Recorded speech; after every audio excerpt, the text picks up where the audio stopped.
Welcome to Global Legacy.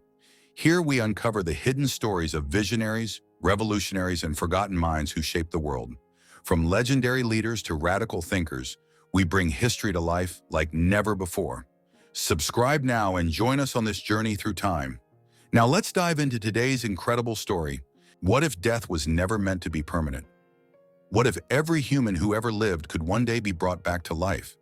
These ideas might sound like science fiction, but for one man, they were humanity's ultimate mission, a sacred duty that should define our very existence.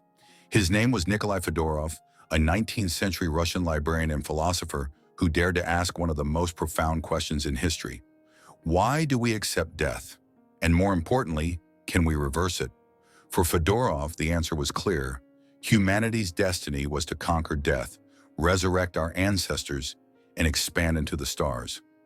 His ideas, though nearly forgotten today, influenced the pioneers of space exploration, artificial intelligence, and even modern transhumanism. But who was this obscure Russian thinker? And how did his futuristic ideas shape the world we live in today? Let's uncover the story of a man who saw beyond time itself. Nikolai Fedorov was born in 1829 in a small Russian town, the illegitimate son of a noble family. But unlike other privileged aristocrats, he chose a life of poverty and solitude, working as a librarian in Moscow for most of his life. Though he never published a book himself, Fedorov spent decades developing a philosophy so radical, so extreme, that it would be ignored by most and worshipped by a few.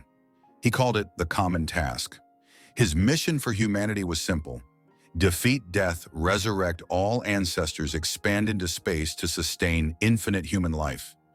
To Fedorov, accepting death was a betrayal of human potential.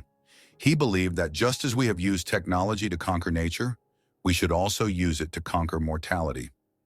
At first glance, his ideas might sound insane, but when examined closely, are they really? But how did Fedorov think resurrection could be achieved? He theorized that traces of our ancestors' DNA still exist, in dust, in fossils, and in the genetic material we carry today. According to Fedorov, if humans could decode this genetic information, we could reconstruct every person who ever lived. Sound crazy? Consider this. Scientists today are bringing back extinct species using ancient DNA. Cryonics is already preserving human bodies, waiting for revival.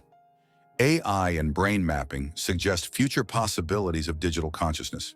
Fedorov lacked the tools of modern science, but his ideas foreshadowed technologies that now seem entirely possible. If we are already attempting to revive species from millions of years ago, why couldn't we one day bring back our own ancestors? But Fedorov's vision didn't stop at resurrection. He believed that Earth was too small for a species that would no longer die. Solution? Expand into the cosmos. His theories directly influenced Konstantin Tsiolkovsky, the father of Russian rocketry, and inspired the Soviet space program. Without Fedorov's radical ideas, human space travel might have taken much longer to develop. Today, with companies like SpaceX working towards Mars colonization, Fedorov's dream is becoming a reality. Fedorov's ideas may have been dismissed in his time, but today the world is closer than ever to achieving his vision. Cryonics, freezing bodies in hopes of future revival. Mind uploading, the idea that our consciousness could be preserved digitally.